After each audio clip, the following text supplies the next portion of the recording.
राम मंदिर तोड़ने का बयान दे दिया, तुम क्या तुम्हारे बाप नहीं रोक पाएंगे उस मंदिर को। उस मंदिर की बुनियाद पता है ना, 1000 वर्ष पुराने तक हिलाने वाला तुम्हारे कोई पैदा नहीं होगा। अरे काल्पनिक तुम्हारे बाप हैं, हम ना हमारे बाप नहीं है। राम हमारे बाप थे और रहेंगे। एक मस्जिद की बात मत करो, बात करो 30,000 मंदिरों की। अभी तो हम 3 की बात कर रहे हैं, 1 लिया है कानून से और इज्जत से दे दो, 2 और तो 30,000 का छोड़ देंगे। अन्यथा 2 पे तुम लोगों ने अगर जरा सा भी कुछ किया तो 30,000 का हिसाब लेगा युवा पीढ़ी। तो एक बात ध्यान रखो, यहाँ हमारी जो पीढ़ी है ना, वो भंडारा खिलाने के लिए नहीं बैठी है, तुम जैसों को सुधारने के लिए बैठी है। अभी तो तुम अपनी पीढ़ी आने वाली की बात कर रहे हो, पहले हमसे निपट लेना। हमसे 3 पीढ़ी तुम्हारे बाप दादा और पूर्वज निपट चुके हैं और कब्रों में जाके सो गए हैं। अभिव्यक्ति की आजादी के नाम पे तुम कुछ भी बोल के चले जाओगे तो जवाब हम भी देंगे, और जिस भाषा में समझोगे उसी भाषा में देंगे। उसी प्रकार जिस प्रकार माननीय मुख्यमंत्री योगी आदित्यनाथ जी ने इनको दे के दिखाया है हर बार। नमस्कार दर्शकों, मैं हूं अपूर्वा चौधरी, आपका खूब स्वागत करती हूं हमारे चैनल पर। देखिए, जिस वक्त राम मंदिर बनने वाला था उससे पहले भी काफ़ी मौलवी मौलाना की स्टेटमेंट्स खूब वायरल हुए थे। अभी भी एक मौलाना जो है खूब सुर्खियों में चल रहे हैं राम मंदिर को लेकर। कुछ ऐसा स्टेटमेंट उन्होंने दे दिया है कि फिर से हिंदुओं की भावनाओं को ठेस पहुंची है। ये मौलाना जो है साजिद रशीदी, ये इंडिया इमाम एसोसिएशन के अध्यक्ष हैं। इन्होंने स्टेटमेंट दिया है कि राम मंदिर जो है आगे चलकर मस्जिद बन सकता है। अभी मुस्लिम खामोश है, लेकिन आने वाली जो हमारी नस्लें होंगी वो खामोश नहीं रहेंगी। इसी स्टेटमेंट को लेकर आज बवाल मचा हुआ है। अगर मैं हिंदू संगठनों की बात करूं, हिंदू लोगों की बात करूं, उनके अंदर उन्हीं लोगों से जानेंगे कि स्टेटमेंट को वो किस नज़रिए से देख रहे हैं। सर, आपका बहुत स्वागत करती हूँ। आपका भी धन्यवाद। सबसे पहला सवाल यही करूँगी, एक बार फिर राम मंदिर को लेकर मौलाना ने ही स्टेटमेंट दिया है कि राम मंदिर टूट सकता है, मस्जिद बन सकता है, क्या कहें?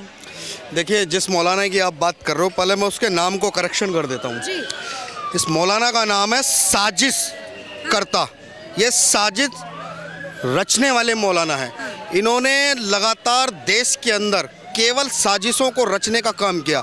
अब जो ये भड़काऊ बयान जो इन्होंने दिया है, अगर इसी जगह पर कोई और बयान हिंदू कम्युनिटी की तरफ से दिया जाता तो ये अभी सड़कों पर लौटना शुरू कर देते। लेकिन आज मैं इनको एक बात क्लियर कहना चाहता हूँ, मौलाना साहब मेरी बात सुनो बहुत ध्यान से।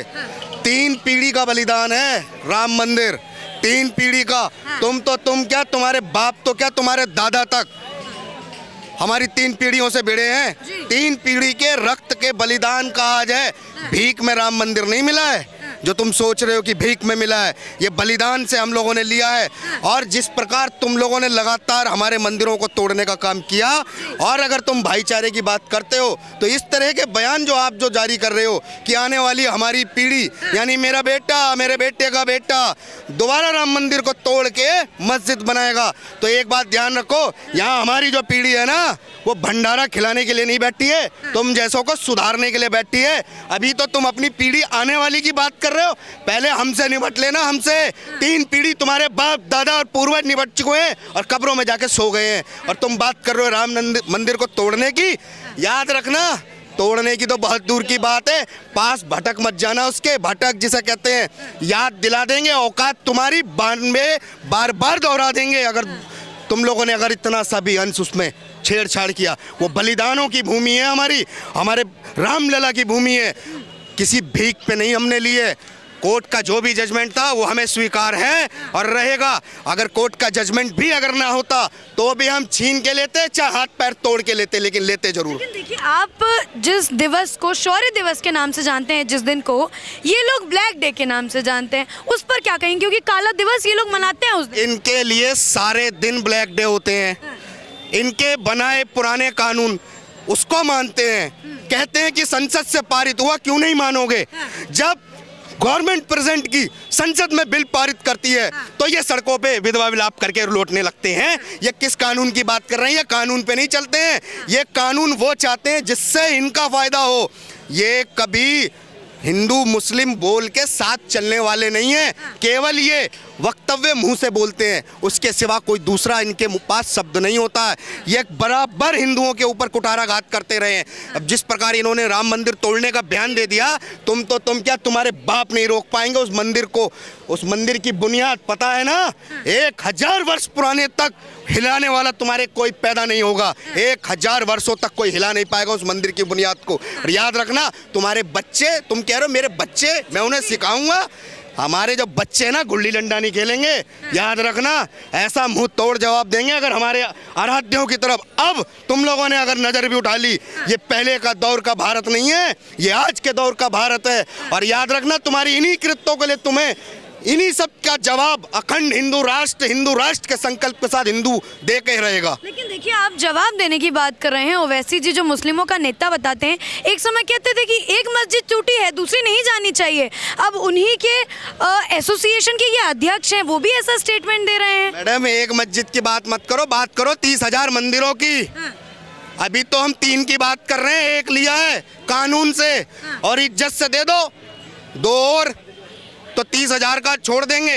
अन्यथा 2 पे तुम लोगों ने अगर जरा सा भी कुछ किया तो 30,000 का हिसाब लेगा युवा पीढ़ी। तुम बात कर रहे हो अपने आने वाली के लिए, अरे हमने तैयार कर दी अपनी नस्लें, तुम रोक के दिखाना। 30 के 30,000 का हिसाब लेके छोड़ेंगे हम, 30 के 30,000 का। लेकिन हिसाब आप लेने की बात करें, देखिए अगर मैं ये सवाल पूछूं तो गलत नहीं होगा, मौलाना के अंडर भी बहुत सारे बच्चे पढ़ते हैं, वही मदरसे में पढ़ाते हैं। तो जब मौलाना ऐसे स्टेटमेंट दे रहे हैं तो न जाने कितने बच्चे तैयार हो रहे होंगे ऐसे स्टेटमेंट के लिए। आप एक बात सोचिए, जैसा वो है वैसे ही उसके यहाँ बच्चे जो पढ़ रहे हैं वो वही शिक्षा देगा जितना उसको ज्ञान है, उससे अलावा कुछ नहीं।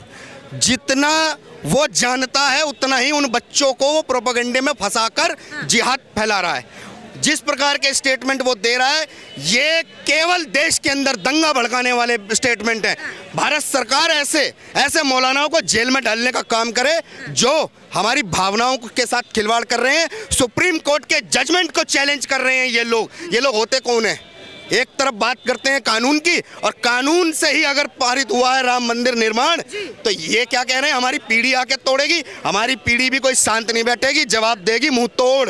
याद रखें बस ये लोग एक बात खास तौर पे। लग रहा है आपको कि संविधान का गलत तरीके से फायदा उठाया जा रहा है? जो फ्रीडम ऑफ स्पीच है, कुछ भी बोलने की आज़ादी, ये मौलवी मौलाना कुछ भी बोलकर अपना स्टेटमेंट निकाल देते हैं, लग रहा है गलत फायदा उठा। मैडम, संविधान में अगर अभिव्यक्ति की आज़ादी और बोलने की आज़ादी है ना, तो नुपुर शर्मा पे फतवे जारी करने वाले और पूरे देश के अंदर ये सर कलम करने वाले कौन थे? ये संविधान मान रहे हैं? ये संविधान नहीं माना जा रहा, ये सरिया दिखा रहे हैं इस देश के अंदर। अगर वास्तविकता में ये संविधान मानने वाले होते, ये देश के अंदर जितने भी माओं की और बहनों की कोख और मांग का सिंदूर उजाड़ा गया सर कलम कर करके, ये एक मौलाना सड़कों पे उतरा हो तो बताओ मुझे, एक मौलाना विरोध में उतरा हो? ये नहीं उतरते हैं मैडम, नहीं उतरते हैं। इनकी औकात नहीं है उतरने की, क्योंकि ये डायरेक्ट हो चाहे इनडायरेक्ट हो, ये सपोर्ट केवल एक ही उद्देश्य के लिए करते हैं, गजवाए हिंद के लिए। इन्होंने शुरुआत 1947 से की थी, और उसके पहले इनके पूर्वजों ने हमारे मंदिरों को तोड़ा, हमारे अध्यात्म और हमारी नीतियों को बिगाड़ने का काम इन्होंने किया। ये भूल जाएं, क्योंकि आज की पीढ़ी बिल्कुल सशक्त है और जवाब देने के लिए तैयार है। अगर अभिव्यक्ति की आज़ादी के नाम पे तुम कुछ भी बोल के चले जाओगे तो जवाब हम भी देंगे, और जिस भाषा में समझोगे उसी भाषा में देंगे, उसी प्रकार जिस प्रकार माननीय मुख्यमंत्री योगी आदित्यनाथ जी ने इनको दे के दिखाया है हर बार। अच्छा देखिए, एक तरफ तो ये लोग मिल बांट के रहने की बात करते हैं, भाईचारे की बात करते हैं, दूसरी तरफ जो सबसे बड़ा हिंदुओं का मंदिर है राम मंदिर, उसको लेकर ऐसी बातें बोलते हैं। तो भाईचारा कहाँ है? मैडम, अगर भाईचारा होता ना तो ये सामने आके बोलते कि हाँ हम मथुरा भी दे रहे हैं, हम काशी भी दे रहे हैं। लेकिन इनका भाईचारा हमने उस दौर में भी देखा था जब रामलला के अस्तित्व पर पिटीशन डाली थी इन्होंने कि काल्पनिक है वो। अरे काल्पनिक तुम्हारे बाप हैं, हम ना, हमारे बाप नहीं है। राम हमारे बाप थे और रहेंगे। तुम्हारे पास अगर कागज हो ना 5-6 पीढ़ी के पीछे का, लाओ सामने और दिखा दो। काल्पनिक तुम्हारे बाप हैं, हमारे नहीं है। ऐसी बातें बोल रहे हैं, आपके ऊपर फतवा जारी हो गया तो नुपुर शर्मा ने बोला। मैडम, हो चुके हैं, डरते नहीं है। ऐसे फतवों को इनके सामने फाड़ने का काम करेंगे हम, डरते नहीं है। डरते वो होंगे इनके समाज के जो कम पढ़े लिखे लोग थे। फतवों का मतलब जानते हो मैडम? फतवा ये अपने कम पढ़े लिखे समाज के लिए जारी करते थे, और जारी करने वाला इनके लिए वो व्यक्ति होता था कि उसकी बात सत्य है। लेकिन आज ये फतवों के नाम पर समाज को बरगलाने और फुसलाने का काम लगातार कर रहे हैं। जब देश में संविधान है तो फतवे की क्या औकात है? फतवा क्यों? और तुम जिस मर्जी के ऊपर फतवा दे दोगे। ऐसे नहीं चलता है, ये सब नहीं चलेगा देश में। ये जो मौलाना है ये लगातार ऐसे ही स्टेटमेंट की वजह से घिरे रहते हैं मैडम, हाँ। इसका जब बयान आता है ना तो इसके बैकग्राउंड में ना नक्शा देख लिया करो। भारत का नक्शा होता है, वो भी हरा। इसको पूछो ये क्या सपना लेके बैठा हुआ है, भारत को गजवाए हिंद बनाने का। देखे है ना इसके बयानों में, पीछे जो इस बैकग्राउंड होता है उसमें भारत का नक्शा ये हरा दिखाता है। इसका पेट आज भी नहीं भरा है क्या? 1947 में हम लोगों ने अपने ही अभिन्न अंग को दिया था जिसका नाम पाकिस्तान है वर्तमान का। 1947 में जो पूर्वी पाकिस्तान था, जो 71 में बांग्लादेश बना, जो 71 में बांग्लादेश बना, उससे भी पेट नहीं भरा। अरे अगर तुमको सरिया प्यारा है जाओ ना इन दोनों देशों में, और वहां भी अगर ना जी भर रहा हो अफगानिस्तान चले जाओ। वहां से भागने वाले भी तुम्हारे ही भाई थे जो तालिबान को देख के भागे थे। अच्छा देखिए, ये लोग दावा करते हैं मौलवी मौलाना या इनके समाज के लोग कि वहाँ पर बाबरी मस्जिद थी, राम मंदिर जो है इन लोगों ने हड़प लिया हमसे। क्या उस पर कहना चाहेंगे इन लोगों को, जवाब क्या देंगे? राम लला की जन्मभूमि वो थी, है और रहेगी।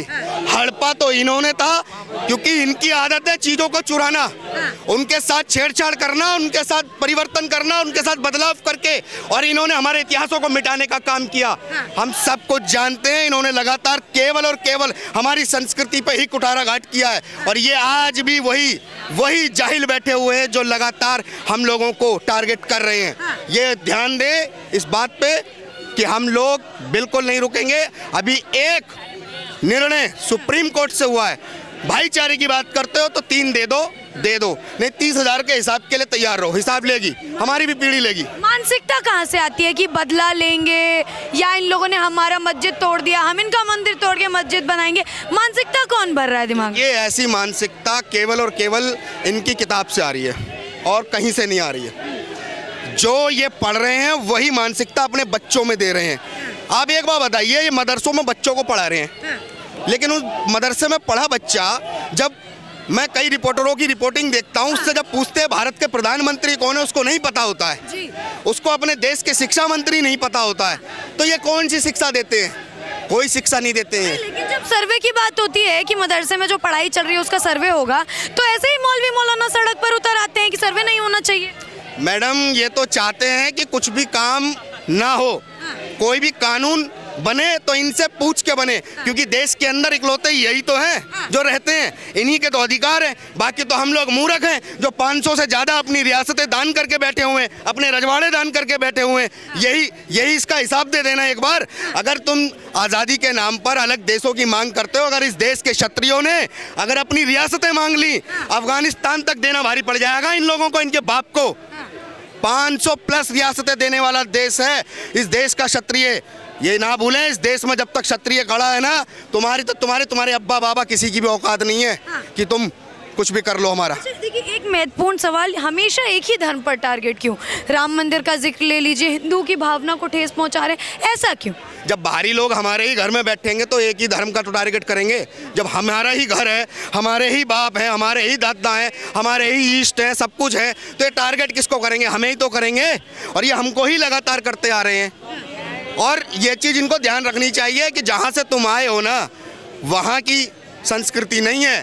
भारत आर्यवर्तों की संस्कृति है, सनातन की संस्कृति है, और उसी के साथ आगे बढ़ेगा और बढ़ता रहेगा। ऐसे मौलानाओं की सोच कब बंद होगी? क्या इन पर कभी पाबंदी लगाई जाएगी? मौलानाओं की सोच के लिए सिर्फ एक ही मैं कहना चाहूँगा, या तो भारत सरकार इन्हें बंद करे, नहीं तो पब्लिक उतरो और पकड़ के ऐसे मौलानाओं का मुंह काला करो और मारो।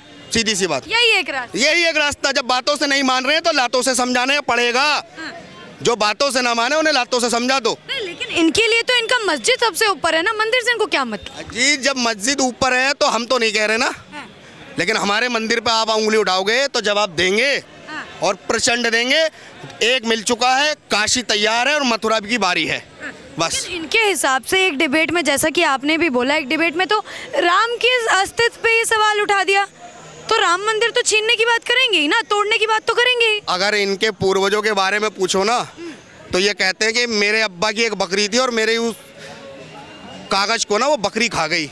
तो इनके पास तो अपने भी अस्तित्व का जवाब नहीं है, हमारे अस्तित्व पे चुनौती दे रहे हैं। हमारे अस्तित्व को चुनौती देने वाला कोई पैदा नहीं हुआ। ये देश की धरती हमारी है, हमारी ही रहेगी। जितने कागज चाहिए उतने हम देंगे और तुम्हारे भी अब्बा बाबा के दे देंगे। अगर चाहिए तो हमसे लो। तुम्हारी खा सकती है बकरी, हमारी बकरी नहीं खाती है। हमारे घर में आज भी रखे हैं, बताओ कहाँ क्या दिखाना, सब दिखा देंगे हम। अच्छा, अंतिम में एक महत्वपूर्ण सवाल, लग रहा है कि स्टेटमेंट से राम मंदिर को कुछ हो सकता है या मस्जिद वहाँ पर बन सकता है दोबारा? राम मंदिर को कोई हिला दे, इनकी पुश्ते आधी से ज्यादा कब्रों में लेट गई। और ऐसा सपना देखने वाला मौलाना, ओ सुनो राशिदी, तू भी कब्र में लेटेगा, ध्यान रख, तेरी भी कब्र में जेब नहीं है, याद रखिए। नहीं, लेकिन मौलाना है, इतने बड़े मौलाना हैं, कहते हैं कि एसोसिएशन, इस्लाम एसोसिएशन के अध्यक्ष हैं। लग नहीं रहा आपको कि उनको कुछ भी हो पाएगा आपकी ऐसी बात? मैडम, एक मौलाना थे जिनका नाम था वसीम रिजवी, आजकल उनका नाम क्या, जरा बता दो, मुझे याद नहीं है। नहीं, अरे मैं देखिए भेदभाव, मैं भेदभाव नहीं करना चाहती। अरे मैडम, नहीं, आप अपने मुंह से, आप अपने मुंह से, वो क्यों छोड़ के हिंदू बन गए, क्यों त्यागी बन गए? फिर वो भी तो किसी के मौलाना थे। अरे आप भी बदलोगे, याद रखना, पहले बदले थे, फिर बदलोगे और बदलते रहोगे। ठीक है, बहुत बहुत धन्यवाद।